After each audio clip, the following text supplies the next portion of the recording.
ಬರ್ಬೇಕಂದ್ರು ಲೋಪಿ ನಾಟಕ ನೋಡಕ್ಕೆ 4 ಜನ ಬಂದ್ರೆ ಸಾಕು ಅಂತ ನಾವ್ ಸಾಯ್ತಿದ್ರೆ ಈ ನನ್ ಮಗ ಕೋಳೆತ್ತಾನಲ್ಲೋ. ನೀಸ್ಕೊಂಡ್ರೋ ಆ ಕೋಳು ಬಟ್ಟ ಪಕ್ಕಕ್ಕಿಡ್ರೋ.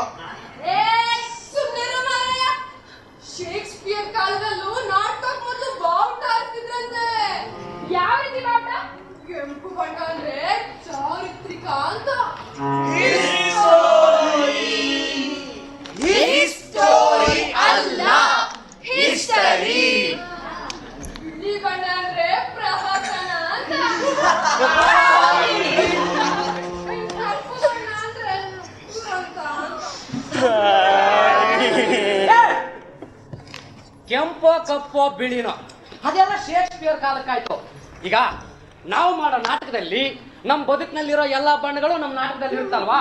ಮತ್ತೆ ಯಾವುದೋ ಒಂದು ಬಣ್ಣ ಆರಿಸಿರೋದ್ರಿಂದ ಈ ಜನರನ್ನ ಮಿಸ್ಲೀಡ್ ಮಾಡ್ದಾಗ ಆಗಲ್ವಾ.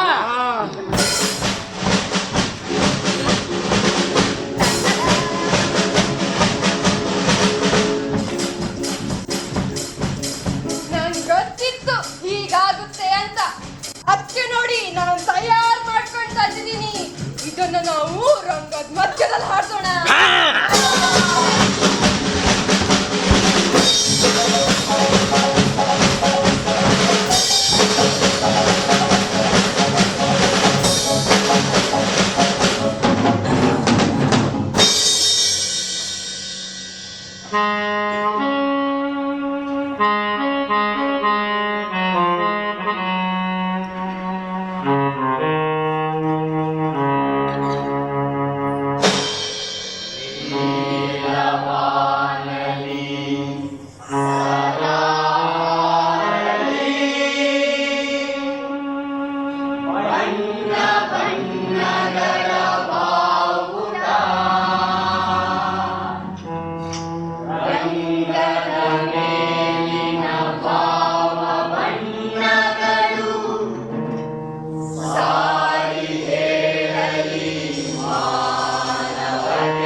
ನಾಟಕ ಶುರು ಮಾಡು.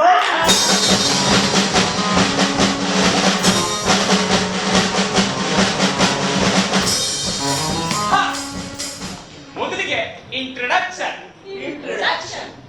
ಸುಮಾರು 500 ವರ್ಷಗಳ ಹಿಂದೆ ಫಿಲಿಪ್ ಸಿಡ್ನಿ ಅನ್ನೋ ಲೇಖಕ ಶೌರ್ಯ, ಸಾಹಸ, ಪ್ರೀತಿ, ಪ್ರೇಮ, ಮೋಹ, ಕಾಮ, ತಮಾಷೆ, ತಲೆಹರಟೆ, ಕಿರಿಕು, ಕೋಟಲೆ, ರಾಜಕಾರಣದ ಸುಮಾರು 800 ಪುಟಗಳಷ್ಟು ಬೃಹತ್ತಾದ ಒಂದು ಕಥಾಗುಚ್ಛವನ್ನು ಬರೆದ. ಈ ಕಥಾಗುಚ್ಛದ ಬಹುದೊಡ್ಡ ಹಿರಿಮೆ ಅಂತಂದ್ರೆ ಜಗತ್ತಿನ ಮಹಾಕವಿ ಶೇಕ್ಸ್ಪಿಯರ್. ಇವನು ಈ ಕಥಾಗುಚ್ಛದಿಂದಲೇ 10 ಹಲವು ಎಳೆಗಳನ್ನು ಆಯ್ದು ಜಗತ್ತಿನ ಶ್ರೇಷ್ಠ ನಾಟಕಗಳನ್ನು ರಚಿಸಿದ. ಈ ನಾಟಕ ನೋಡಿದ್ಮೇಲೆ ನಿಮ್ಗೆ ಇದು ಶೇಕ್ಸ್ಪಿಯರ್ ಬರ್ದಿದ್ದ ನಾಟಕ ಅಲ್ವಾ ಅಂತ ಏನಾದ್ರೂ ಅನ್ಸಿದ್ರೆ ದಯವಿಟ್ಟು ಕ್ಷಮಿಸಿ. ಇದು ಫಿಲಿಪ್ ಸಿಡ್ನಿ ಬರ್ದಿದ್ದನ್ನ ಯಪ್ಪ ಯಪ್ಪ ಯಪ್ಪ ಯಪ್ಪ ಲೇ ಬುರುಡೆ ಬಿಡ್ಬೇಡ ಮಚ್ಚ. ಲೇ ನಾವ್ ಯಾವಾಗ ಓದಿದ್ವಿ ಇಷ್ಟು ದಪ್ಪ ಪುಸ್ತಕನ? ಅದು ಈ ಕಾಲದಲ್ಲಿ. ಸಾರಿ ಓದಿ ಅಲ್ಲ ಕೇಳಿ. ನಾವು ನಟರು ನಮಗೆ ಅರ್ಥ ಆದಷ್ಟು, ನಮಗೆ ಅರ್ಥವಾದ ಹಾಗೆ, ನಮಗೆ ಗೊತ್ತಿರೋ ಅಷ್ಟೋ ಇಷ್ಟೋ ಕಲಾಕೌಶಲ್ಯವನ್ನು ಬಳಸಿ ನಾಟಕ ಅಂತ ಮಾಡಿದ್ದೇವೆ. ನೀವು ನೋಡಿ ಸೂಪರ್ ಅಂದ್ರೆ ನಮ್ಮ ಶ್ರಮ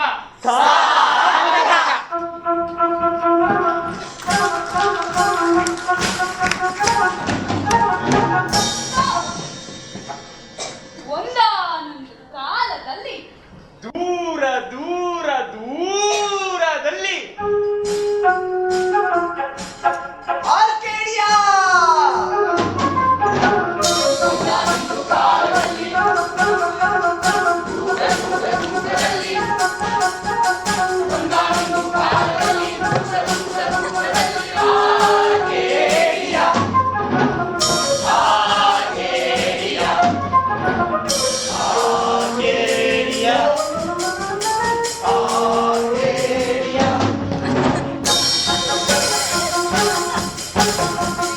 ಎಂಬುದೊಂದು ಬರೆಯಲು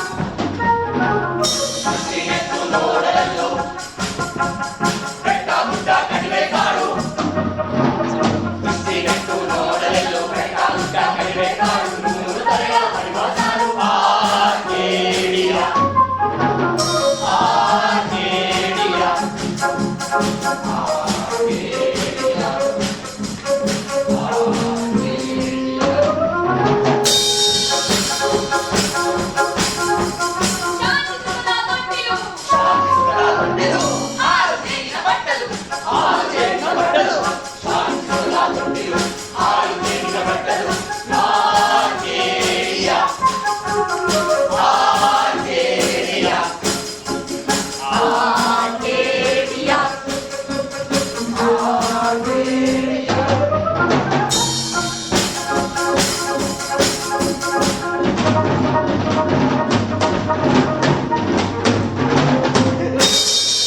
ಈಗ ಆರ್ಕೇಡಿಯಾದ ರಾಜ ಬ್ಯಾಸಿಲಸ್.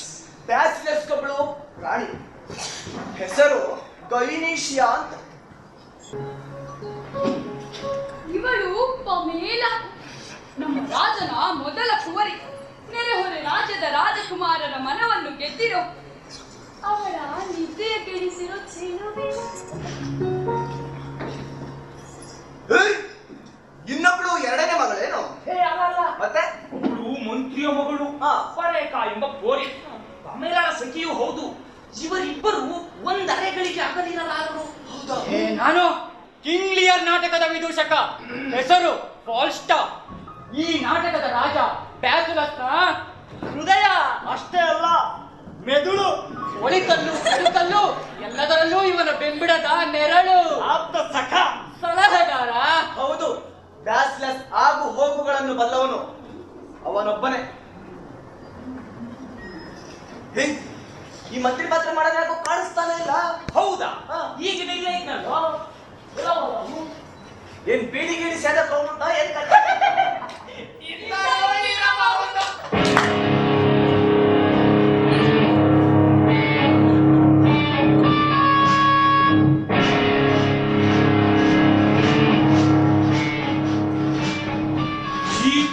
ಡೆಮಿಟಸ್ ಈ ರಾಜ್ಯದ ಮಂತ್ರಿ ಮಹೋದಯ. ರಾಜ್ಯದ ಆಡಳಿತ ಸುಸೂತ್ರವಾಗಿ ನಡೆಯುತ್ತಿರುವುದರಿಂದ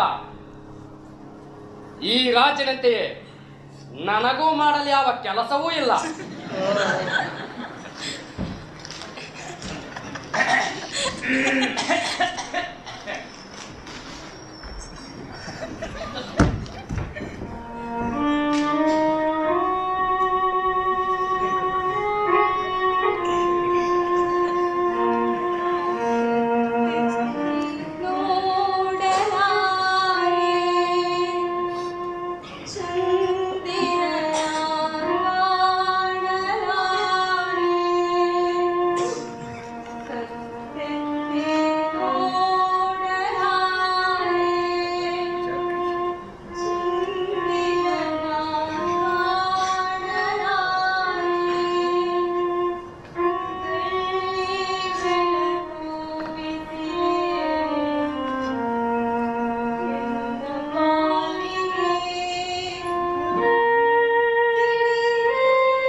ರಾಜನ ಎರಡನೇ ಕುವರಿ ಫಿಲೋಕ್ಲಿಯ. ಅಕ್ಕನಷ್ಟು ಚೆಲುವೆಯಲ್ಲ. ಪ್ರತಿಬಿಂಬದಲ್ಲೂ ಬದುಕನ್ನು ಕಾಣುವ ಗುಣದವಳು. ಸದಾ ಕೊರಗುತ್ತಾ ಕನಸು ಕಾಣುವವಳು. ಪಾಪ, ಎಲ್ಲರೂ ಅವಳನ್ನ ಮರ್ತು ಬಿಟ್ಟಿದ್ದಾರೆ. ನಾವು ಮರ್ತು ಬಿಟ್ಟಿದ್ದೀವಿ.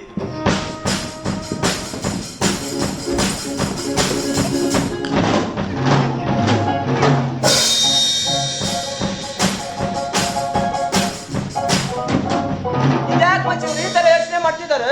ಯಾವ ಚಿಂತನೆ ಇಲ್ಲ ಅದಕ್ಕೆ. ಆರ್ಕೆಡಿಯಾ ಸುಭಿಕ್ಷವಾಗಿದೆ. ಪ್ರಜಾಕೋಟಿ ಶಾಂತಿ ನೆಮ್ಮದಿಯಿಂದ ಇದ್ದಾರೆ. ದಶಕಗಳ ಹಿಂದೆ ಪೂರ್ವದ ಪ್ರಾಂತ್ಯ ಇಟಲಿಯ ಮೇಲೆ ಒಮ್ಮೆ ಯುದ್ಧವಾಗಿ ಅದರ ರಾಜ ಕೇಂಟಿನನ್ನು ಬ್ಯಾಸಿಲಸ್ ಬಂದಿದ್ದ. ಅವನ ಮಗ ಪೈರೋಕ್ಲಸ್ನನ್ನೇ ಆರ್ಕೇಡಿಯಾದ ಸಾಮಂತನನ್ನಾಗಿ ಮಾಡಿದ. ಈಗ ಆರ್ಕೇಡಿಯಾದ ನೆರೆಹೊರೆ ರಾಜ್ಯಗಳೆಲ್ಲವೂ ಮಿತ್ರರಾದ್ದರಿಂದ ಆರ್ಕೇಡಿಯಾಗೆ ಯಾವ ಶತ್ರು ಭೀತಿ ಇಲ್ಲ, ಯಾವ ಸಮಸ್ಯೆಯೂ ಇಲ್ಲ. ಯಾವ ಸಮಸ್ಯೆನೂ ಇಲ್ಲ? ಯಾವ ಸಮಸ್ಯೆನೂ ಇಲ್ಲ ಅಂದ್ರೆ ನಾಟಕ ಹೇಗ್ ಮಾಡೋದ್ ಮಗ? ಏನಾದ್ರೂ ಒಂದ್ ಸಮಸ್ಯೆ ಇರ್ಬೇಕಲ್ಲ. ಅದೇ ಅಪ್ಪ, ಸಮಸ್ಯೆ ಇಲ್ಲದ್ರೆ ನಾಟಕ ಹೆಂಗ್ ಮಾಡೋದು? ಹೌದು.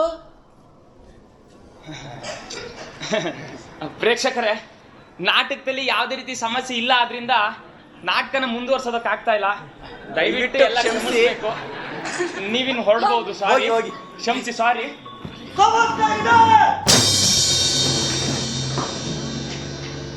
ಸಮಸ್ಯೆ ಇದೆ. ನನ್ನಿಬ್ಬರು ಹೆಣ್ಣು ಮಕ್ಕಳ ಮದುವೆಯ ಸಮಸ್ಯೆ ಇದೆ.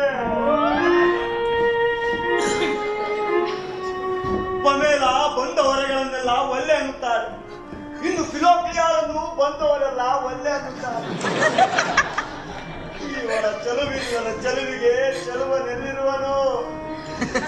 ಕಾದು ಕನವರಿಸಿ ಕಂಗಾರಾಗಿ ಹೋಗಿದ್ದೆ. ಈ ಚಿಂತೆಯ ಹುಡುಬೆಂಕಿಗೆ ತಂಪನೆರೆಯುವ ಉಪಾಯವೊಂದನ್ನು ಹೇಳಬಾರದೆ ಗೆಳೆಯ? ಮಾತು ಮಾತಿಗೂ ಕೆಳೆಯ ಕೆಳೆಯ. ರಾಜ್ಯದ ಮಂತ್ರಿ ನಾಡಿರುವುದೇತಕ್ಕೆ? ಇನ್ನುಳಿದಿರುವುದೊಂದೇ ಉಪಾಯ. ಏನದು?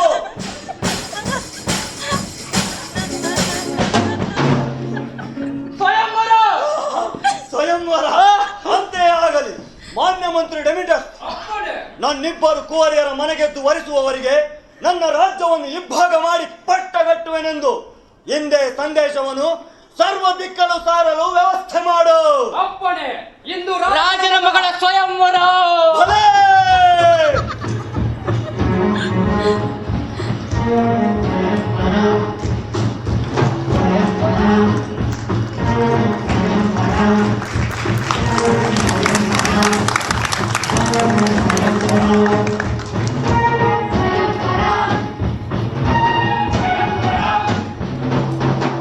ಇನ್ನೇನು ಸ್ವಯಂವರ ಶುರುವಾಗಲಿದೆ. ಹಲವಾರು ರಾಜರು, ವೀರರು, ಶೂರರು, ಕವಿ ಕಲಾವಿದರು, ಸಕಲ ಕಲಾವಲ್ಲವರು, ಯುದ್ಧದಿಂದ ಗೆದ್ದು ಬಂದವರು ಎಲ್ಲರೂ ಬಂದಿದ್ದಾರೆ. ಸ್ವಯಂವರ ಮುಗ್ದ್ಮೇಲೆ ನಿಮ್ಗೆಲ್ರಿಗೂ ಊಟ ಇರುತ್ತೆ.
ಈತ ಇರ್ಕೇಡಿಯದ ರಾಜಕುಮಾರ ಪೈರೋಕ್ಲಸ್, ಅಪ್ರತಿಮ ವೀರ ಶೂರ, ಹೊತ್ತು ಹಲವು ಕೌಶಲಗಳ ಚತುರ.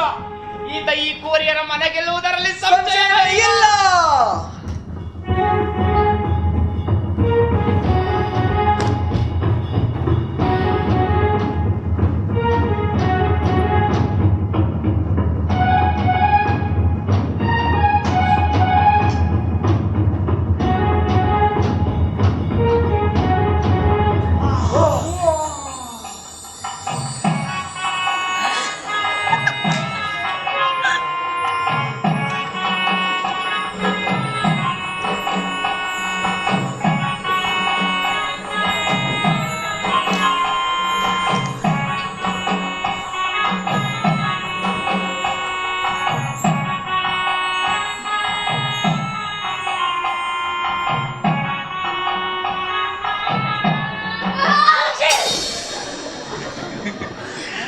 ಇದು ಸುಗಂಧ ಸೂಸುವ ಪ್ರಕೃತಿಯ ಪರಿಮಳದ ಪುಷ್ಪವಲ್ಲ,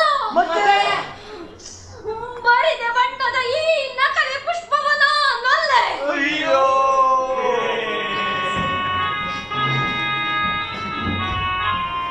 ಅಪಮಾನ, ಘೋರ ಅಪಮಾನ.